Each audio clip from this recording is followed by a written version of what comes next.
UP में लोकसभा चुनाव होने से पहले योगी आदित्यनाथ के अधिकारी ने आखिर योगी आदित्यनाथ की टेंशनें क्यों बढ़ा दी हैं।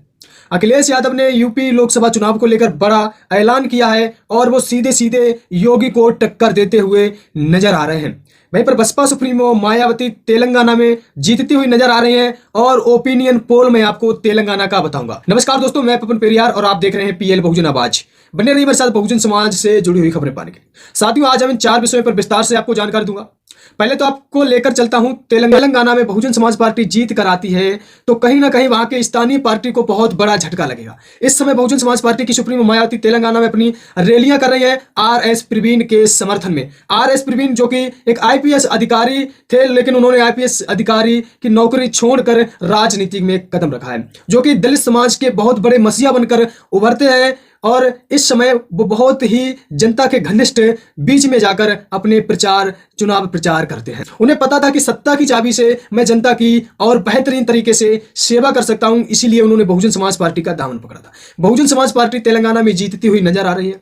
ओपिनियन पोल में आपको बता दूं, कांग्रेस को तेलंगाना में 35 से 40 सीटें मिलती हुई नजर आ रही हैं।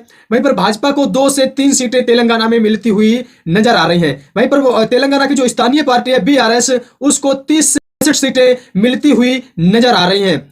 एआईएमआईएम इसको 7 से 10 सीटें मिलती आ रही हैं, जो कि ओबीसी की पार्टी है। लेकिन यहां पर बहुजन समाज पार्टी खेल कर रही है साथियों। बहुजन समाज पार्टी को यहां से 45 से 55 सीटें मिलती हुई नजर आ रही हैं।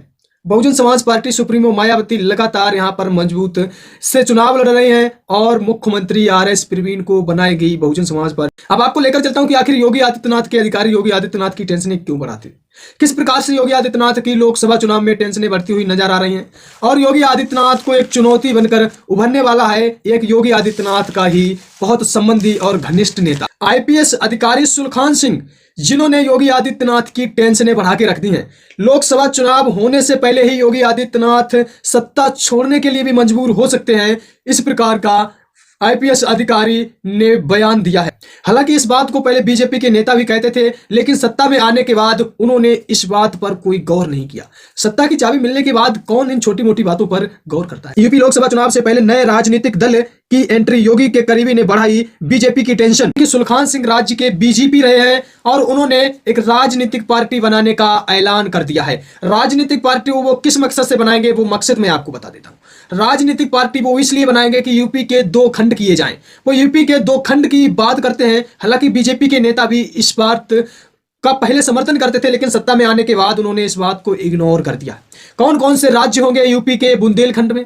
यूपी के 2 भाग किए जाने की मांग कर रहे हैं आईपीएस अधिकारी सुलखान सिंह। सुलखान सिंह के इस कदम में बीजेपी की मुश्किलें बढ़ सकती हैं। सुलखान सिंह ने मांग की है कि बांदा, चित्रकूट, हमीरपुर, महोबा, जालौर, झांसी, ललितपुर और एमपी के दामोह, पन्ना, छतरपुर, दतिया, सागर, टीकमगढ़, निवाड़ी और अशोकनगर को मिलाकर बुंदेलखंड राज्य बनाया जाए। इससे पहले बीजेपी नेता आईपीएस सुलखान सिंह है, इनसे पहले भी बीजेपी के नेता इसकी मांग कर रहे थे, लेकिन जब से बीजेपी के नेता सत्ता में आए हैं तब से बीजेपी के नेताओं को इस बात का ध्यान नहीं रहा है। अब चुनाव आने वाला है तो हो सकता है बीजेपी के नेता फिर इसको एक नया मुद्दा बनाकर चुनाव लड़ेंगे। अब आपको लेकर चलता हूं कि आखिर अखिलेश यादव ने क्या ऐलान किया है जिसको लेकर योगी आदित्यनाथ की टेंशनें बढ़ सकती हैं। अखिलेश यादव ऐलान करते हैं कि यूपी में 80 सीटें हैं और 80 सीटों में अखिलेश यादव 65 सीटों पर चुनाव लड़ेंगे। अखिलेश यादव प्रधानमंत्री बनने का सपना यूपी से सजोए हुए है। क्या अखिलेश यादव का सपना प्रधानमंत्री बनने का पूरा हो पाएगा? दरअसल आपको बता दूं, जो मुलायम सिंह जी हैं, उनकी जयंती पर अखिलेश यादव सैफई में सभा करते हैं। उनकी जयंती समारोह में वहां पर अखिलेश यादव के कार्यकर्ता अखिलेश यादव को प्रधानमंत्री बनाने की बात करते हैं। आप अपनी स्क्रीन पर ये फोटो देखिए। फिर आपको यूपी में इलेक्शन होगा, उसमें सपा अगर 40 सीटें जीत लेती है तो उस माहौल में पीएम बनाने के मूड में है सपा पार्टी के कार्यकर्ता और पदाधिकारी। रामपाल यादव ने इस बयान को दिया है और वो लगातार अखिलेश यादव को प्रधानमंत्री देखना चाह रहे हैं। खैर, इस खबर पर आपकी क्या प्रतिक्रिया, अपनी महत्वपूर्ण प्रतिक्रिया जरूर जोड़ दीजिए। मिलते हैं नेक्स्ट वीडियो में, तब तक के लिए जय भीम, धन्यवाद।